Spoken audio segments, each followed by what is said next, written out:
very instructive as well as entertaining. So very well done, Professor Preet. I'll be talking on the subject of pregnancy and diabetes and some of the management issues.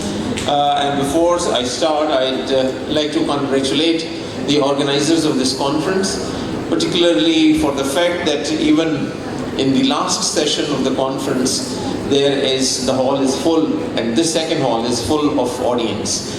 And the topics which have been given in the program, they're all exciting, of value to the medical profession as well as for the general public.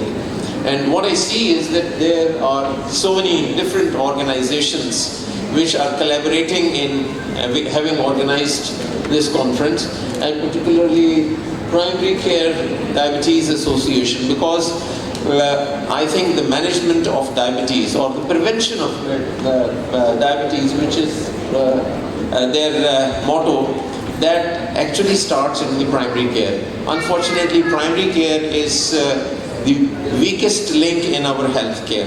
If we can make it strong, that will improve our health delivery system and the whole health delivery care much better. So,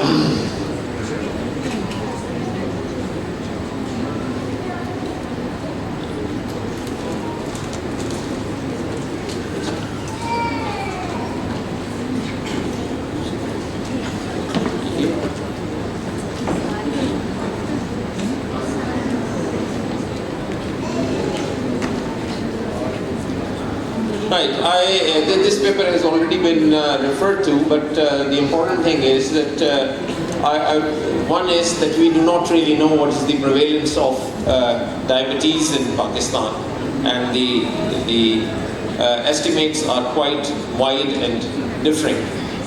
But what is important in this, I want to have your attention on the last couple of lines of the conclusion, that we should have a consensus about recommended screening methods. That's one. And second conclusion of this paper was that there should be continuous medical education of the physicians. And it does not mean only the family physicians, but it means all the physicians who are concerned with management of diabetes or diabetes patients. For pregnant women, actually, the counseling and care of about diabetes does not start when they become pregnant. As a matter of fact, it should start in the preconception counseling form, and that should start early age of a girl before puberty, and at puberty, those who develop diabetes, pediatric diabetes or type 1 diabetes. They should also be counseled at that time. And then the adults, there should be a plan of treatment for pregnancy, and hemoglobin A1C should be estimated. And similarly, emphasis should be made on ideal hemoglobin A1C levels to reduce the risk of congenital anomalies when they embark upon a pregnancy. Preconception counseling is emphasized for all women with diabetes in childbearing age. As a matter of fact, the physician should be cognizant of the fact that all women who are of childbearing age with this high incidence of diabetes or pre-diabetes, that is something which should be ruled out before we start any kind of treatment. And although we do not have the facilities of interprofessional care when planning a pregnancy, like having an endocrinologist, maternal fetal medicine specialist, dietitian, nutritionist, etc., all these roles will have to be undertaken by a primary physician. So we have to talk to them about endocrinology, about what the effect on the mother would be of diabetes, what would be the effects on the pregnancy and the fetus, and what kind of diet they should be taking. And therefore, counseling should be carried out regarding nutrition, physical activity, and the role of that in management of diabetes, diabetes self-care education, and similarly, screening of diabetes.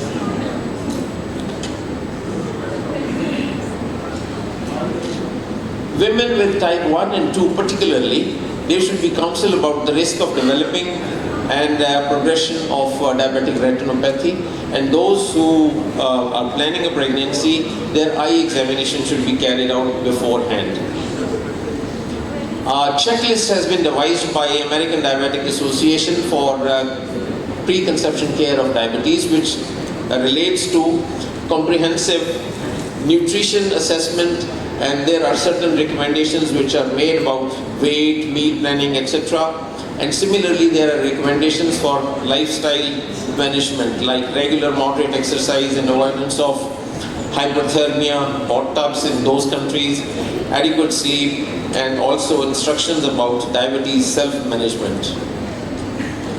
Counseling on diabetes in pregnancy, it's important because there are so many things which can happen during pregnancy. If you look at some of the complications which can happen, like miscarriage, stillbirth, congenital malformations, etc., those should be emphasized, and therefore the importance of glucose control, good glucose control, that should be made to the patients, and supplementation with folic acid and appropriate use of medication should be made. It is also important that we carry out general evaluation of overall health of the woman and evaluation of diabetes and its comorbidities if they are present in those who present with type 1 or type 2 diabetes. Similarly, evaluation of obstetrical and gynecological point of view, that also is required, and review of current medications which the women are taking, that needs to be carried out. Glycemic control, needless to say, is essential, and monitoring of blood glucose, which is recommended, is that for fasting, postprandial, preprandial and postprandial, and the levels are as given in the slides. Fasting should not be more than 95, and 1 hour postprandial. This is something which is a recurring thing, and it should be emphasized from time to time to all women that even during pregnancy, these are more important, as a matter of fact, so that the postprandial levels do not increase at 1 hour's time from more than 140 milligrams, and at 2 hours postprandial they should not be more than 120 milligrams. It is known that hemoglobin A1C becomes low whether a woman is diabetic or non-diabetic, and the reason for that is there is increased red blood cell turnover, and that brings it down. Therefore, hemoglobin A1C levels, the goal for that in pregnancy is about 6%. If it is a little lower than that, that will be all right, but even a higher level of 7% is allowed. Glycemic goals in pregnancy, in addition to pre and postprandial blood glucose monitoring, continuous glucose monitoring can also help to achieve hemoglobin A1C levels, but that is something which is not widely available in our country, although some individuals, they do use that.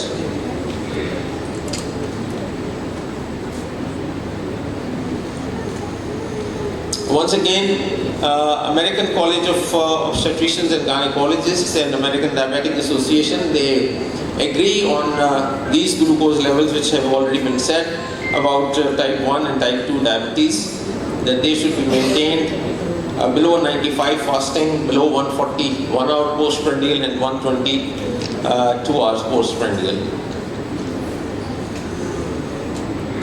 Treatment starts actually by lifestyle management things.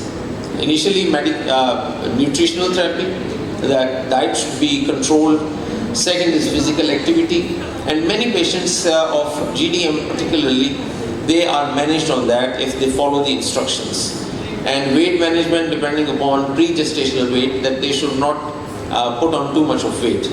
And glucose levels have repeatedly been said to be in the same range. Lifestyle behavior change are the essential components of management of gestational diabetes mellitus.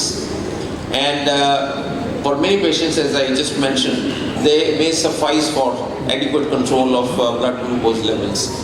Insulin ought to be the first line of management for achieving glycemic controls, and it is the preferred method of treatment for hyperglycemia in gestational diabetes. Generally, it is, so far as metformin is concerned, it is American Diabetic Association does not recommend it too much. But I recall that in one of older editions of an obstetrical book, Ian Donald, in his book of 1979 edition, he was working in Glasgow, where there is a large population of expatriates from South Asia. And he thought that metformin at that time, in 60s and 70s, that metformin probably is a suitable medicine for controlling gestational diabetes. And that is found to be still quite useful.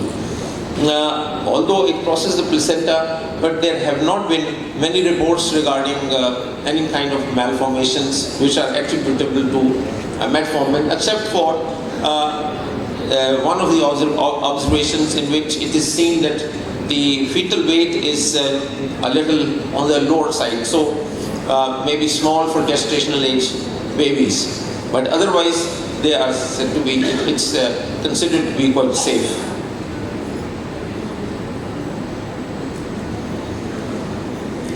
For type 1 and type 2 diabetes, insulin, as has already been said, is the drug, and it has to be given in multiple daily injections or insulin or through insulin pump. Yes, in diabetes mellitus during pregnancy, preeclampsia is a complication which is quite common, and it is now recommended that low dose aspirin should be started. As a matter of fact, low dose we generally would call 75 milligrams, but now it is recommended that it is to be given in a dose of up to 150 milligrams, and that should be started around 12 to 16 weeks of pregnancy, and it is known to reduce the risk of preeclampsia. Other considerations of drugs during pregnancy, another important like preeclampsia, hypertension is important, and a BP threshold of 140 by 90 millimeters of mercury is the cutoff point at which therapy should be initiated for bringing down blood pressure.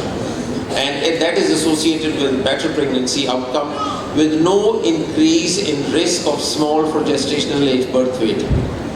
A BP target of 110 to 135 by 85 millimeters mercury is considered to be good, and to reduce the risk of any acceleration in maternal hypertension. We all know that ACE inhibitors and ARBs, which are the mainstay of hypertension treatment in non-pregnant individuals, those should not be given during pregnancy as they are known to be teratogenic.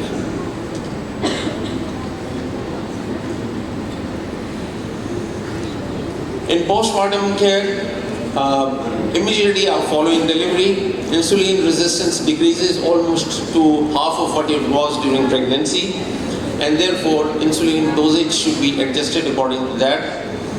Breastfeeding is recommended for all women with a history of gestational diabetes because it has many benefits, including a reduced risk for type 2 diabetes later in life. All women presenting with diabetes, they should after delivery be counseled about contraception, and a plan should be given so that there should be reasonable interval between pregnancies. And secondly, they should have good glucose control for their next pregnancies. And so far as overweight and obese women are concerned, about which the higher incidence of weight, Professor Farrukh made quite a few references, they should be counseled regarding lifestyle changes to bring down their body weight, and also in some cases metformin may be recommended. But now newer drugs like semaglutide, although they are expensive and a little are known to be associated with certain untoward and unacceptable side effects, but those can also be given.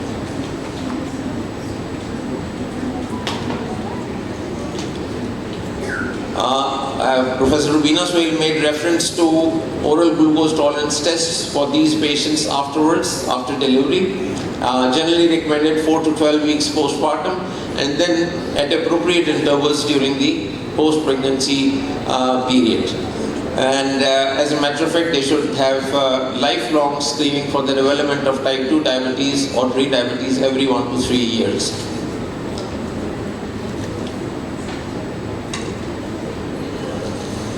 In summary, the points that have been made here, one is that there should be pre-conception counseling regarding glucose levels, which should be kept close to normal through lifestyle recommendations. Secondly, pre-conception care, generally it is considered to be a multidisciplinary team effort, but they should be, I believe, taken care of by the primary physicians. Pre-conception education, lifestyle recommendations, counseling on diabetes care, that ought to be the responsibility of all physicians, all doctors concerned in all specialties. And health evaluation about diabetes status, and similarly obstetrical evaluation. Fourth, glycemic goals in pregnancy. Generally the physician should be aware of that, and that should be emphasized time and again to the patients. Management of gestational diabetes through lifestyle behavior. Almost half of patients with gestational diabetes, they would achieve adequate blood glucose levels through lifestyle measures. But if they are not controlled, then insulin is the first line of drug, and then that can be augmented with metformin. Management of type 1 and type 2 diabetes, needless to say, require insulin and low dose aspirin in all these cases to prevent preeclampsia. And postpartum care, insulin requirement is reduced after delivery. Breastfeeding is to be encouraged. Contraception advice to be provided. And weight and obesity lifestyle care management should be advised. And follow-up oral glucose tolerance tests should be carried out at regular intervals. Thank you very much.